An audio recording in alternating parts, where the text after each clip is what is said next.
Começa agora mais uma edição do Planeta em Quarentena. Eu sou Maria Luísa Bacarin e o tema de hoje é as dificuldades da quarentena e do isolamento social nas periferias. Para isso, vamos entrevistar o jornalista Lucas Veloso. Ele é repórter e cofundador da Agência Mural em Guaianazes. Seja bem-vindo, Lucas. É um prazer recebê-lo. Imagina, o prazer é todo meu. Obrigado pelo espaço. Lucas, como está sendo o isolamento social na região de Guaianazes? As pessoas estão respeitando a quarentena? Nas primeiras semanas, nos primeiros dias, a gente percebeu, quando eu digo a gente, é porque eu falo da redação, enfim, o isolamento, as pessoas estavam ficando mais em casa, as pessoas aderiram de fato e estavam percebendo que a doença era grave, que o isolamento era uma importante medida de proteção. Só que no decorrer das semanas, e nessas últimas semanas, a gente percebeu que isso diminuiu bastante. Então, as pessoas estão muito na rua. Algumas coisas explicam isso. A maior parte das pessoas estão nas ruas porque elas precisam de dinheiro. E, por exemplo, o auxílio emergencial prometido pelo governo não veio. Então, muitas pessoas não têm como ficar em casa por questões financeiras. São muitos autônomos ou pessoas também que trabalham em serviços essenciais, ou trabalham em hospitais, são seguranças de banco, de mercados. E os entregadores também é outra categoria que eles não conseguem ficar parados. Então, são pessoas que precisam de trabalhar hoje para ter dinheiro amanhã, para conseguir comer nos próximos dias. Então, essa questão financeira é uma das coisas que as pessoas não... que impede que as pessoas consigam ficar em casa e que a gente tem percebido nessas últimas semanas. Aí tem uma parcela das pessoas que, de fato, não acham que a doença vai matar e que, de fato, o isolamento não é importante, mas essa parcela é menor, é assim, muito pequena. Na Mural, vocês têm denunciado cada vez mais as dificuldades do isolamento social nas periferias. Você acha que a população está sofrendo mais com a Covid-19? Eu acredito que sim. Eu acho que todas as grandes crises, ou tudo que atinge negativamente a sociedade de maneira negativa, as pessoas mais pobres são as que vão sofrer mais e que sofrem mais. O Brasil é um país muito desigual. A desigualdade social é uma coisa que assola milhões de brasileiros. Então, quando a gente tem uma crise que atinge todo mundo, por exemplo, como é a crise da Covid, pessoas mais pobres que moram em casas pequenas ou que muitas vezes não têm acesso a saneamento básico, a água, a questões simples, elas vão sofrer muito mais. É isso que a gente percebe aqui. Por exemplo, em Guaianazes tem pessoas que moram, dentro de uma casa moram 10, 11 pessoas. Isso é muito comum. Vêm famílias inteiras, assim, famílias numerosas, dentro de 2 cômodos. Então, essa é uma questão que vem acontecendo nos últimos dias, que é uma pessoa da casa foi infectada. Aí precisa cumprir a quarentena e se isolar dos outros membros da família. Mas acaba que todo mundo acaba infectado porque as casas são pequenas, não tem como uma pessoa ficar num cômodo sozinha, ficar num quarto isolado e os outros levarem comida, enfim. Então, acho que em resumo, sim, as pessoas são mais prejudicadas e a gente vê isso no nosso cotidiano na redação. A gente viu uma matéria sua sobre as dificuldades de se manter o isolamento social em casas de um cômodo só. O que você tem observado em relação às dificuldades de se cumprir a quarentena nas periferias?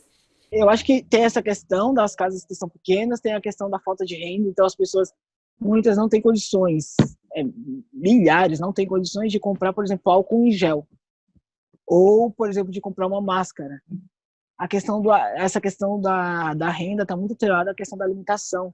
Por isso, por exemplo, nas periferias, nessas últimas semanas, esses movimentos, essas arrecadações gigantes para dar comida e cesta básica para as pessoas que são mais pobres, é uma coisa que mostra muito qual é a realidade dessas pessoas. Muitas pessoas não têm o que comer, assim. E agora você tendo que ficar em casa, não podendo ir para a rua, produzir de alguma forma ou trabalhar em algum espaço, isso prejudica as pessoas que não têm uma fonte de renda.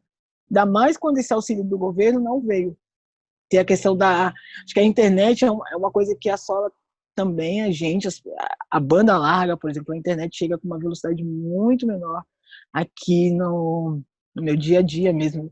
Eu já sabia disso, mas agora que a gente é obrigado, a gente está em casa, está trabalhando o tempo todo com isso, a gente percebe como, às vezes, não dá para baixar um áudio do WhatsApp. Assim. Além das dificuldades dos trabalhadores autônomos, como que os estudantes têm sido prejudicados na quarentena? A internet é mais lenta, então, por exemplo, quando você vai para a escola, você fica algumas horas lá e tem sempre professores te auxiliando, te ajudando, enfim. Quando você está em casa, tem uma questão que muitas famílias têm um celular para todo mundo. Às vezes são 2 celulares para uma família que é de 8 pessoas, de 6 pessoas. E Por exemplo, uma família, vamos supor que tenham 10 pessoas. São 4 crianças, por exemplo, a gente precisaria de, no mínimo, 4 equipamentos para as crianças estudarem. Então, quando a educação e todo o ensino se torna online nesse tempo de pandemia, essas crianças não conseguem ficar um tempo considerável, todos os dias, de segunda a sexta, dedicadas a esse estudo. Tem também a questão dos equipamentos. Tem celular que as pessoas não têm os celulares, não tem tablet, não tem computador. Muitas famílias não têm computadores. Aí tem os celulares, que são mais baratos, enfim, chegou a uma parcela maior de pessoas. Só que nem todos têm. A gente fez na última semana algumas entrevistas com pessoas que relataram exatamente isso. Então, eu não tenho internet em casa, tenho um celular, por exemplo, meu filho não consegue estudar. Eu não consigo acessar essa plataforma de ensino que Estado e Prefeitura prometeram, por exemplo. Então, acho que é essa questão da conexão, essa questão da banda larga que chega muito lenta. Quando chega, mais somado a isso, essa questão dos equipamentos que nem todo mundo tem, são complicações do dia a dia para lidar nesse isolamento. Nesse contexto, como você analisa a atuação do governo nas periferias? Eu acredito que falta políticas públicas, sim. De maneira geral, é histórico que faltam políticas públicas para esses espaços, para as periferias como um todo. Mas nesses últimos tempos, por conta do isolamento, por conta da pandemia, eu acho que é mais urgente a gente pensar que o Estado deveria dar conta dessas coisas e não está dando. Então, eu acho que é muito negativa essa resposta que o Estado tem dado às periferias como um todo. Eu lembro que nessa matéria que eu fiz sobre as casas que são um cômodo e que o isolamento é impraticável, naquela semana o Ministério Público Federal tinha mandado um ofício ao Ministério da Saúde pedindo uma política, qual era, na verdade, questionando quais políticas o Ministério tinha adotado para as periferias, para lidar com a Covid-19 nas periferias, já que são esses espaços, periferias e favelas, são espaços onde saneamento básico e outras questões estruturais são mais precárias. E o prazo foi de 5 dias, o Ministério não respondeu, naquela época era o Mandetta. Então, depois disso, teve mais uma troca, teve mais um ministro da Saúde, que foi o TEC, que também não ficou, e agora a gente está com o ministro interino.